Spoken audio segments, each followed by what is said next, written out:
Hi everybody, welcome back to Beg's YouTube channel. Okay, so today we'll be studying about assessments in neuropsychology. हम assessments के बारे में क्यों पढ़ते हैं, न्यूरोसाइकोलॉजी में क्या रिलेवेंस है, क्या नीड है, हम ह्यूमन ब्रेन को और कैसे स्टडी कर सकते हैं, we'll discuss all of it. ठीक है, so it's a new series for us and we hope that you get to learn something new. So let's move into it. So the most important question, why is there a need of neuropsychological assessments? सबको लगेगा ये तो बहुत obvious सा question है, हम क्यों ही पढ़ेंगे neuropsychology and related assessments? Obviously to understand the human brain. But आप उसको स्टडी कैसे कर सकते हो, that is the main question. तो यहाँ पे हमारे पास दो इंपॉर्टेंट पार्ट्स हैं to understand the human brain. या तो हम एनाटॉमिकल प्रोसीजर यूज़ करें या हम फंक्शनल अप्रोच पे जाएं. अब इन दोनों में डिफरेंस क्या है? Now if you see to anatomical approach, यहाँ पे we talk about physiology of the human brain. Physiology of the human brain कैसे? इधर we try to see what is wrong with your brain physiologically.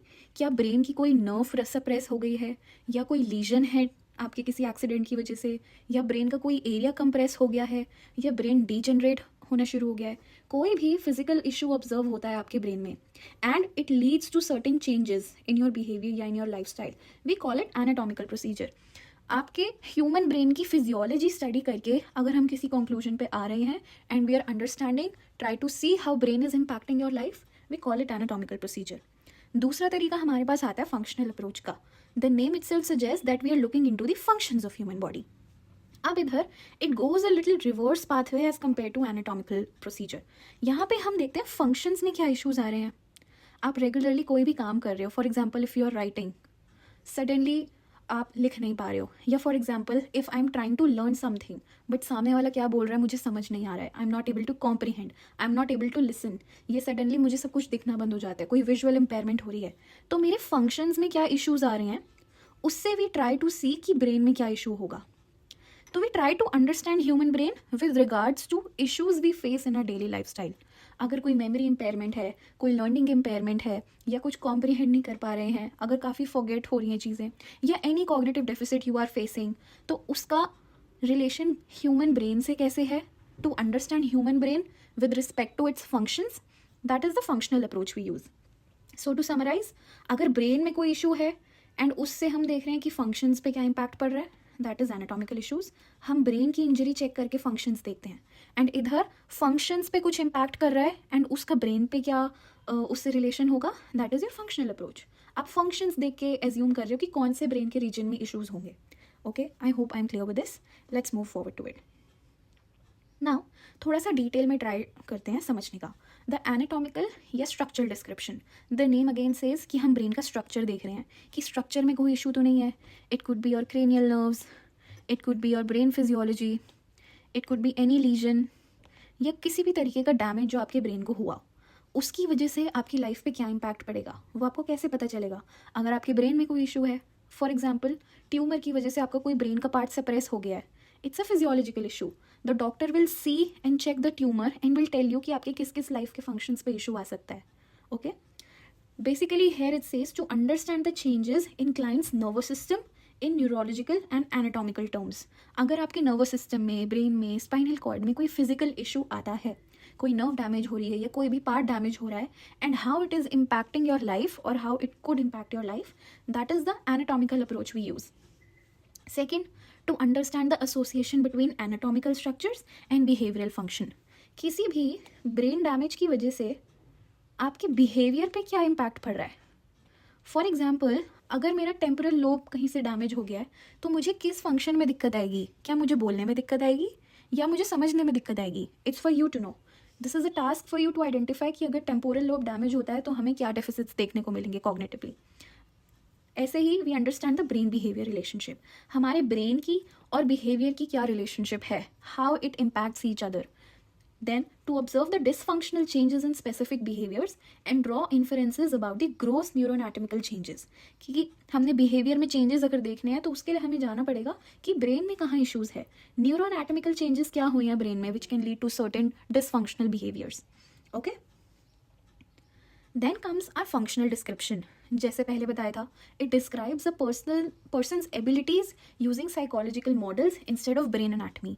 इधर हमारा emphasis brain anatomy पे नहीं होता, इधर our focuses on functional approach कि इंसान कैसे फंक्शन कर रहा है, वो अपना काम कैसे कर रहा है, psychologically how that person is behaving, ठीक है। तो हम पहले साइकोलॉजिकल फंक्शंस देखते हैं, कॉग्निटिव फंक्शंस देखते हैं, एंड उससे हम अंदाज़ा लगाने की कोशिश करते हैं कि ब्रेन की फिजियोलॉजी में क्या इम्पैक्ट पड़ा होगा।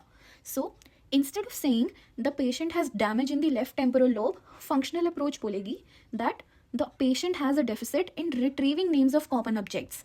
उससे हम ब्रेन के फंक्शन पे जाएंगे and we can assume that left temporal lobe में कोई इशू होगा probably. Okay, now why these approaches are popular. Now अब understanding neuropsychology is going very, मतलब बहुत स्ट्रैटेजिकली, बहुत तरीके से it is going at a very advance pace. हमारे पास बहुत तरीके आ गए हैं to understand the human brain and its behaviour, ठीक है। अब we have specialised MRI techniques to find lesions, so we do not need psychologist इतने ज़्यादा to guess where the brain damage is located. Brain damage assess करने के लिए हमें direct psychological approach की इतनी नीड नहीं है जितना एक MRI करके वी कैन सी कि ब्रेन का कौन सा पार्ट डैमेज है। Yes, psychologist have their own different roles, but we have advance technology also now जो हमें सीधा स्कैन के थ्रू ही बता सकती है कि कौन सा ब्रेन का पार्ट अफेक्ट हुआ है। Then doctors and therapist are now more interested in finding treatment methods, ठीक है। ट्रीटमेंट ज़्यादा इंपॉर्टेंट है instead of just diagnosing the issue. सिर्फ प्रॉब्लम्स फाइंड करना is not enough, you need to have treatment approaches या rehab वगैरह के लिए दे फोकस ऑन ट्रीटमेंट, ठीक है, कि सब कुछ ठीक कैसे करना है, what could be the possible remedies they can use and to identify the injury and have a specific treatment for that. Then हमारे पास नए कॉग्निटिव मॉडल्स भी आ गए हैं। We have now better blueprints of how healthy mind works, which makes it easier to spot exactly which mental program is failing, कि हम कहाँ फेल कर रहे हैं, कैसे चीज़ों को कस्टमाइज कर सकते हैं for a better improvement of the functioning of a person. Alright, moving on, we have how do the structural and functional approaches work together. साथ में ये दोनों कैसे काम कर रहे हैं। As I said that they go parallelly. अगर आपके ब्रेन पे इफेक्ट पड़ रहा है, ब्रेन की फिजियोलॉजी खराब हो गई है, तो it will obviously lead to behavioural issues, जैसे हमने टेम्पोरल लोब वाला एग्जांपल देखा था।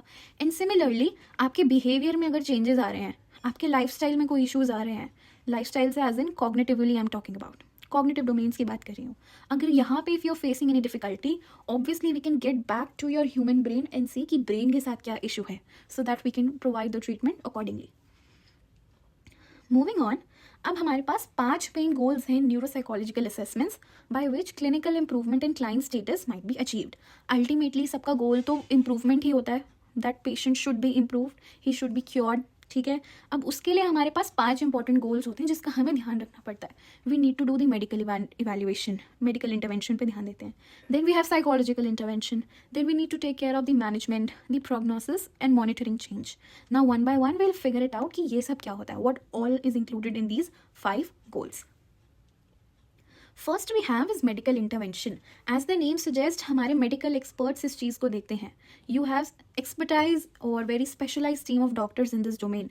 The goal is to focus on helping doctors make decisions about physical treatments like surgery और मेडिकेशन, ठीक है। इधर विल सी कि डॉक्टर्स कैसे आइडेंटिफाई करते हैं आपके इशूज़ एंड सर्जरी और मेडिकेशन के थ्रू कैसे चीज़ें देखी जाती हैं। Medical intervention is important. By testing the patient, the neuropsychologist help locate and identify exactly where the brain is damage. So this is a team of medical experts who work together. इधर neuropsychologist tell the doctor कि locate करने में and identify करने में where the exactly brain is damage. तो फिर जो हमारे सर्जन्स होते हैं, जो हमारे न्यूरोसर्जन्स होते हैं, they can help them make decisions for appropriate surgery और medication that could be required. So for example, if a patient has unexplained seizures, neuropsychological testing identifies cognitive glitches are coming from right temporal lobe. उन्होंने अपनी testing से, अपने neuropsychological assessment से या with what ever tools और any MRI scan और EEG results दे identified कि issue कहाँ पे है. So neurosurgeons would be responsible to decide appropriate surgery or medication that could be given to that person for their improvement. Okay. Second comes your psychological intervention. अब इसमें क्या होता है? This is used to design therapy and rehab programs. It identifies specific mental tools that are broken, such as memory or concentration. So the therapist can create a fixed plan to bypass them. ठीक है? For example, अगर patient कोई चीज़ बार बार भूल रहा है, अपनी appointment dates भूल रहा है, तो we got to know कि their visual memory is fine, but auditory memory खराब है, इसलिए they are not able to identify कि इनकी अपॉइंटमेंट कब थी. तो उसके लिए psychologist help them to focus on colour coded calendar so that instead of relying on verbal reminders they can visually work on it. Okay, and उनको next appointment याद रहे. Then third is your management, another important aspect. इसमें management is about taking care of the person. अब manage तो कोई भी कर सकता है, your family members, the nurses, the experts and the specialist, सबको मिल के they need to take care of the patient all together for their improvement. It provides a clear picture of patient's condition so the care team knows how to interact with them safely and effectively. For example, अगर किसी की brain injury हुई है and that person becomes frustrated easily, the assessment explained that this is due to low processing speed. Okay, so the family is taught to speak more slowly and give the patient extra time to respond to questions. Patient की क्या needs हैं उसके according आपकी family या nurse कैसे manage कर रही है to avoid the issues, to avoid that agitation और frustration. That is the management which you are taking care of. Then comes the prognosis. The goal is about looking into the future to predict how much a patient will recover and how fast disease will progress. ठीक है, this is the vital for the patient and their family to plan their lifes. सबसे important है, अगर किसी को कोई issue होता है सबसे पहले फैमिली जाके क्वेश्चन करती है डॉक्टर को कि डॉक्टर ये कब ठीक होगा, ये कितना ज़्यादा बढ़ेगा, how much time it will take for the person to recover. ये सबसे ज़्यादा top and most common question होते हैं. For example, after a serious car accident, a student undergoes an assessment. The result show that strong learning potential despite initial memory loss, leading to a prognosis that they will likely be able to return to the university within a year. So prognosis said कि कम से कम 1 साल लगेगा, कम से कम it will take an year for the person to get back to its normal functioning and can attend their university. Then the last point is monitoring change. सारा काम, सारे efforts are all there just to cause the improvement in the human being.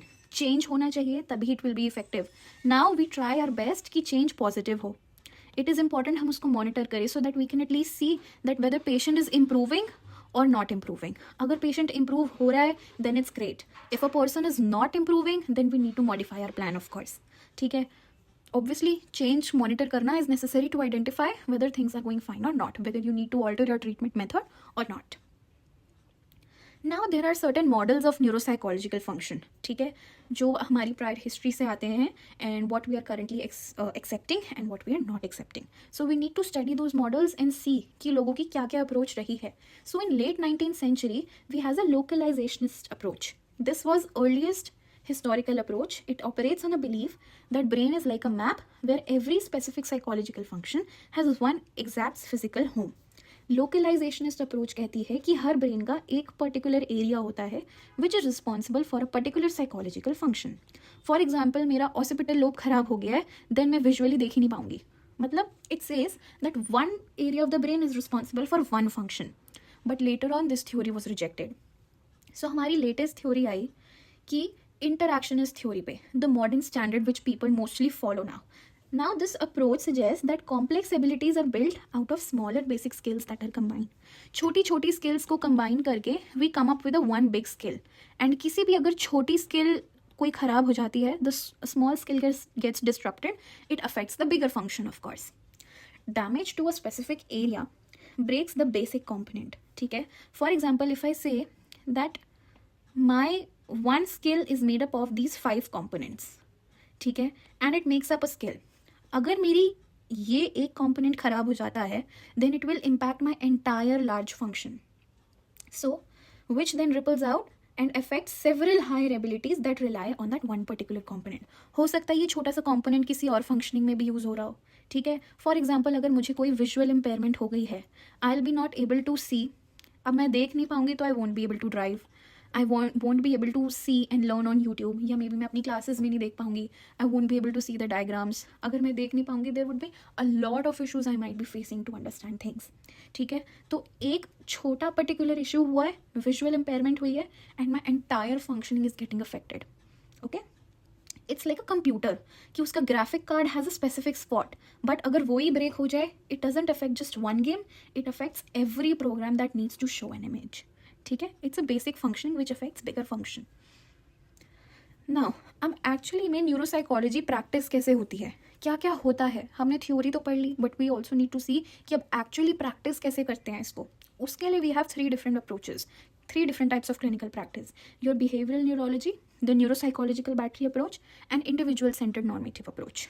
एक एक करके will see one by one कि what all is included in all of them.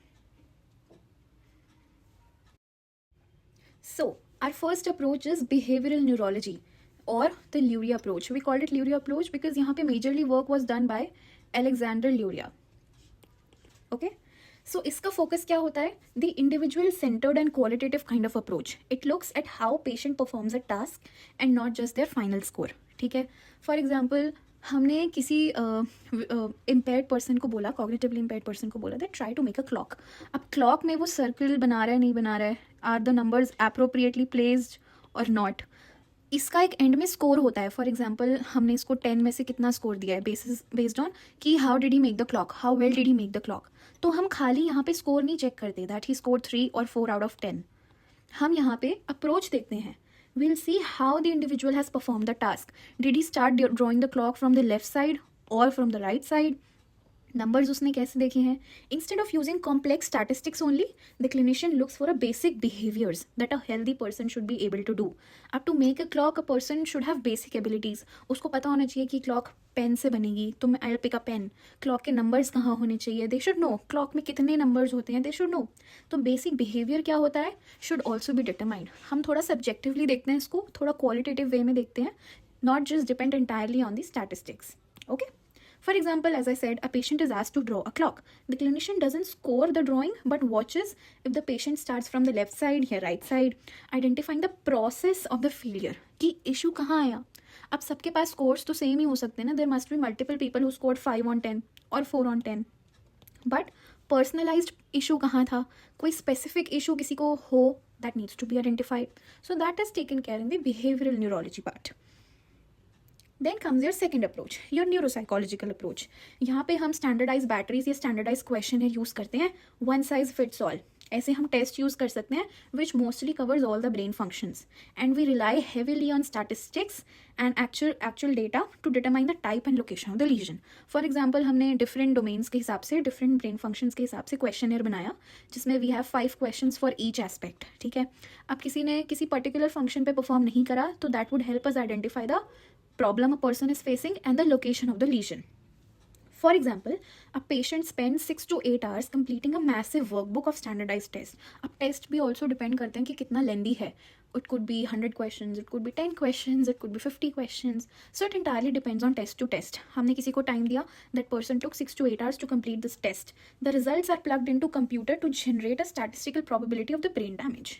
तो जो भी हमने scores लिए, हम उसको computerized तरीके से उसमें add कर देते हैं, and that would analyze the probability of brain damage. So this is a very commonly used approach. ठीक है, it basically test conduct किया and you are seeing the results. Then the third approach is the individual centered normative approach. It is a middle way for both the other approaches which we studied ऊपर. दोनों जो हमने अपनी approaches पढ़ी उसका mid part है ये, जहाँ पे भी involve both of the context. काफ़ी कॉमन है यूके में.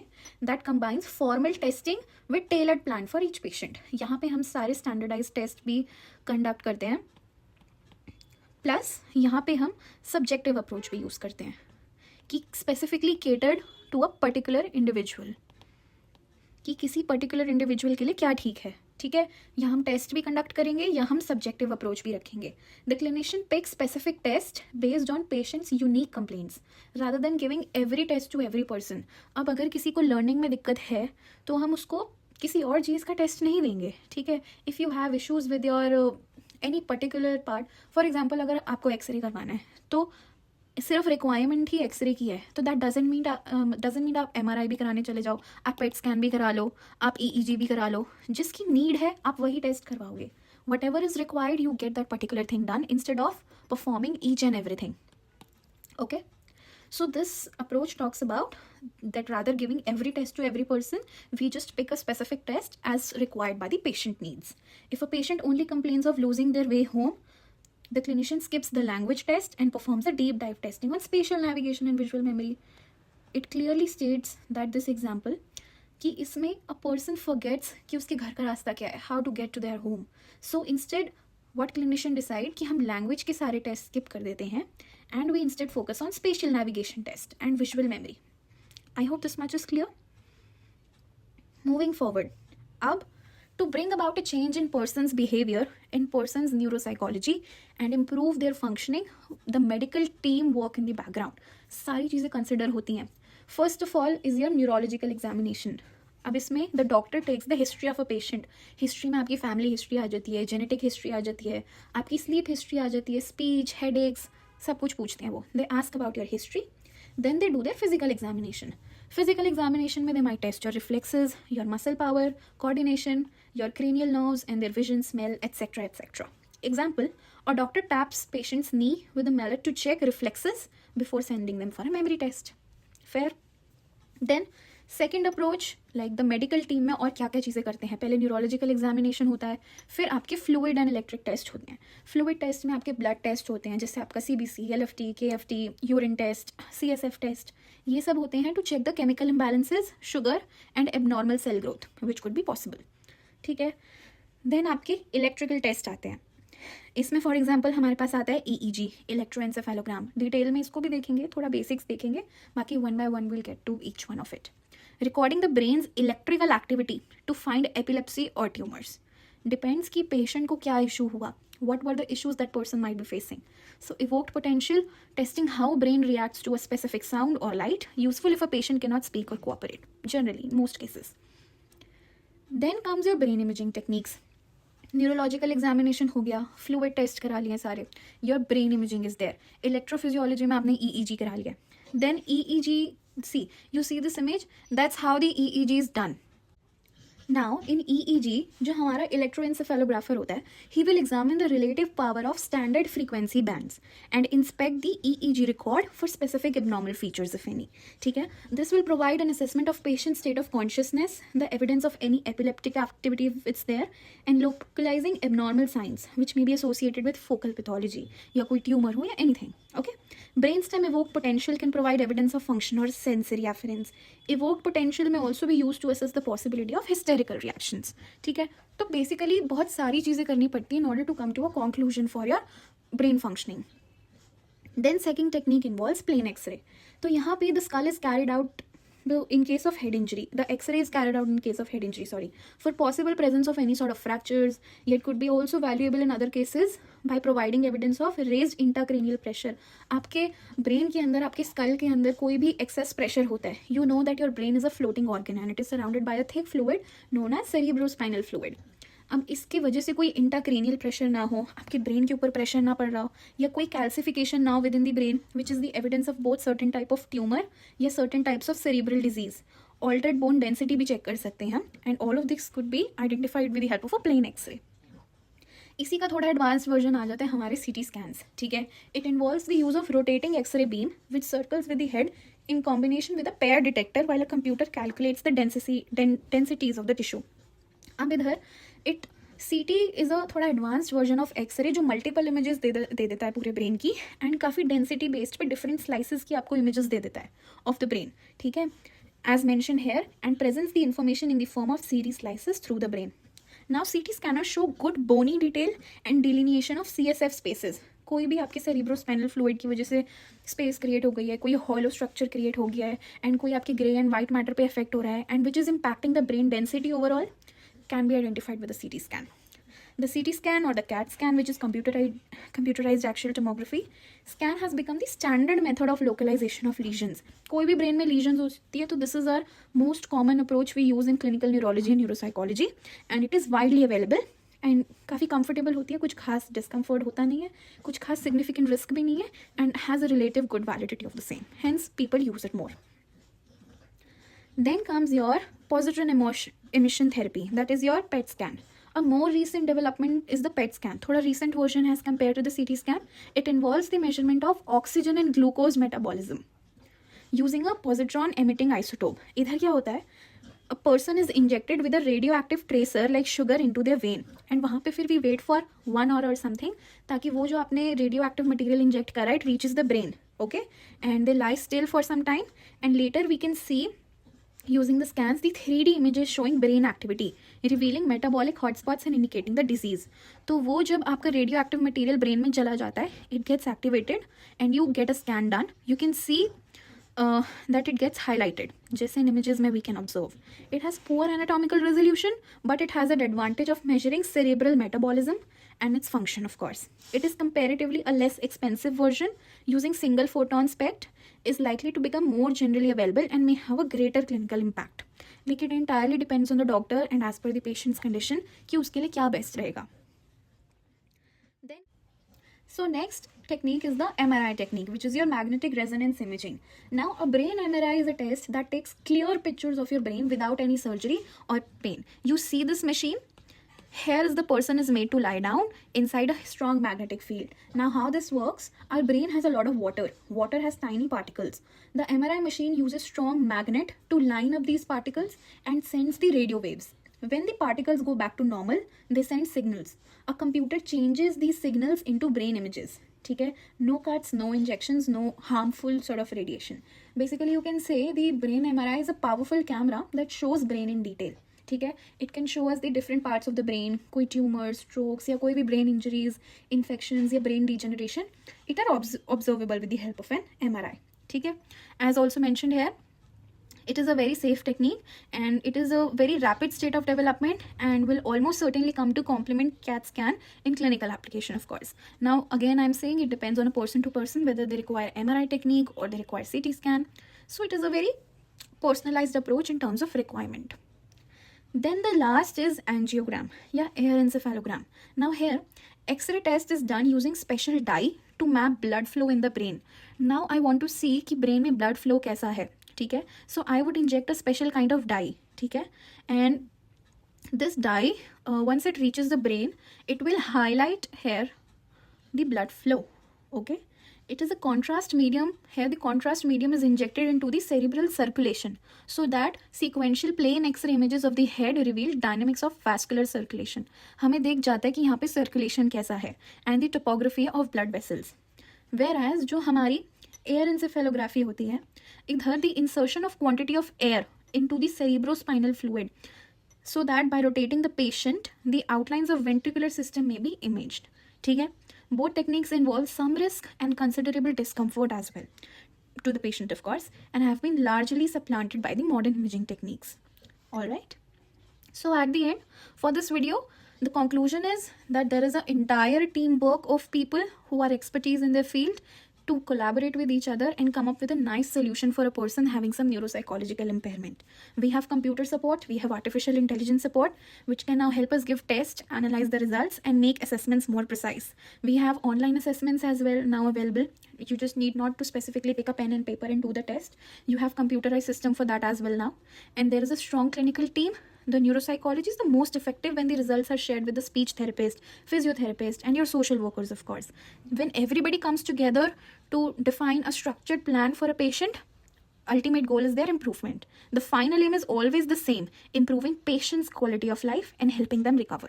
So thank you so much for listening us today. Hope you learned something new.